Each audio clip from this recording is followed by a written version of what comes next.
Class 8 17.2 page 171 question number 10 question number 10 serial number 592 এটি পৌরসভা পানীয় জল সংরক্ষণের জন্য একটি জলাধার নির্মাণ করে তাতে পাম্প যুক্ত করা হয়েছে। পাম্পগুলো আলাদা আলাদাভাবে যথাক্রমে 16, 20, 30 ঘন্টায় খালি জলাধারটি জলপূর্ণ করতে পারে। আজ সকাল 7টায় 3টে পাম্প যখন একসঙ্গে চালু করা হলো তখন জলাধারটি 1/3 জলপূর্ণ ছিল। 1 ঘন্টা 36 মিনিট পর প্রথম পাম্পটি এবং তারও 2 ঘন্টা পর তৃতীয় পাম্পটি বন্ধ হয়ে যায়। এবার তোমাকে প্রমাণ করতে হবে যে হিসাব করে দেখি জলাধারটি কখন জলপূর্ণ হয়েছিল। এই পোর্শনে আছে, বি পোর্শনে কী বলছে হিসাব করে দেখি দ্বিতীয় পাম্পটি জলাধার কত অংশ পূর্ণ করেছিল। তৃতীয় পোর্শনটা বলছে তৃতীয় পাম্পটি যখন বন্ধ হয় তখন জলাধারটি কত অংশ জলপূর্ণ করেছিল। তবে দেখো প্রথম ক্ষেত্রে আমরা দেখি পাম্প 3টে একত্রে 1 ঘন্টা জলপূর্ণ করবে কত 1/16 যোগ 1/20 যোগ 1/30 অংশ ইকুয়াল টু এই 16, 20, 30-এর হবে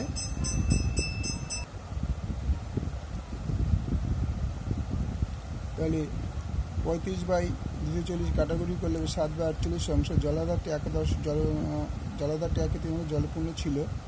তাহলে 1 ঘন্টা 36 মিনিট পর প্রথম পাম্পটি বন্ধ হয়। 1 ঘন্টা 36 মিনিট মানে 96, 60 আর 36 96 মিনিট। 3টি পাম্প একত্রে 1 ঘন্টা বা 60 মিনিটে জলপূর্ণ করে 7/48 অংশ, এটা 1 ঘন্টা করেছে।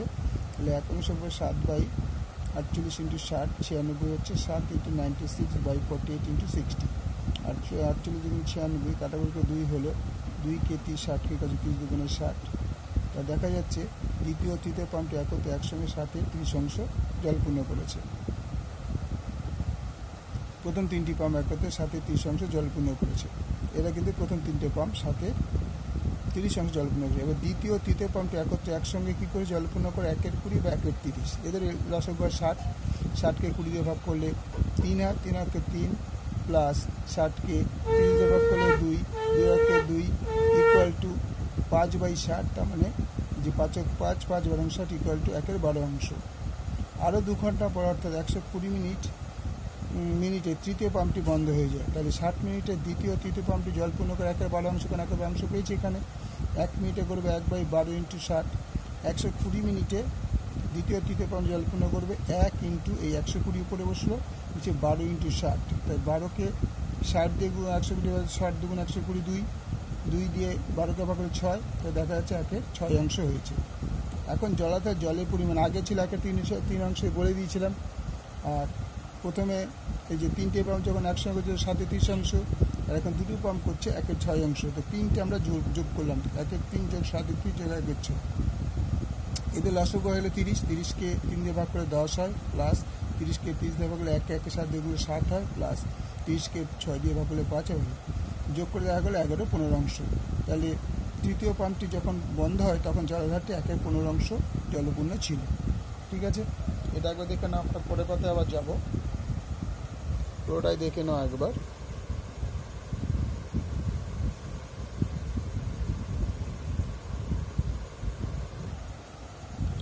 তাহলে বাকি জলের পরিমাণ, প্রথম জলের পরিমাণ 1 ধরেছিলাম, তাহলে আগের পাতায় আমরা পেয়েছি 11/15 অংশ।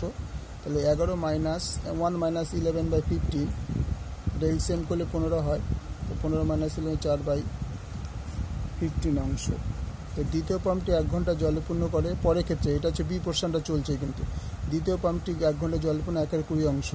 তাই 60 মিনিটে জলপূর্ণ করে 1/20 অংশ, 1 মিনিটে কত, আর 2 ঘন্টা 96 মিনিট। তার মানে হচ্ছে 120 হচ্ছে 2 ঘন্টা আর 96 যোগ করে 216। তাহলে 216 মিনিটে জলপূর্ণ করবে 1 ইন্টু 216/20 ইন্টু 60।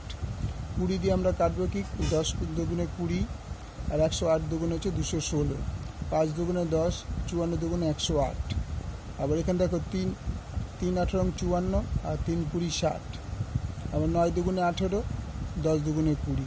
তাই দেখা যাচ্ছে 9/50 অংশ। তো দ্বিতীয় নলটি আগে কত দিচ্ছে 4/15, এখন হলো 9/50। যোগ করে পেলাম আমরা 40 প্লাস 27 67/150 অংশ জলাধারটি জলপূর্ণ করে।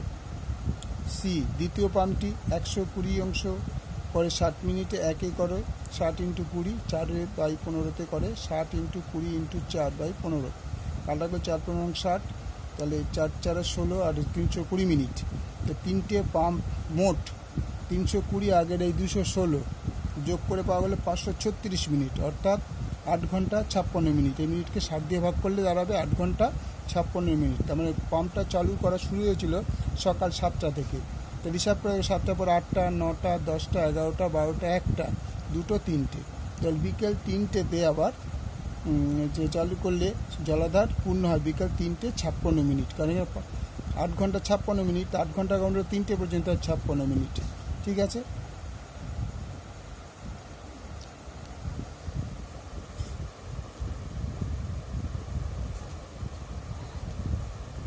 দেখো নাও ফ্রন্ট পেজটা আরেকবার দেখে নাও। প্রথম পোর্শনটা এটা আবার দ্বিতীয় পোর্শন পরের পেজে ছিল। আবার দেখো না প্রথম পেজ, এটা ফার্স্ট পেজ, এটা সেকেন্ড পেজ। কথাটা মনে থাকে, ভুলভাল করে ফেলেও না। প্রথম পেজে এ আছে আর দ্বিতীয় পেজে এই পেজটা আছে বি আর সি, 3টে পয়েন্ট আছে। ওকে, ভালো লাগে লাইক করো, শেয়ার করো, সাবস্ক্রাইব করো।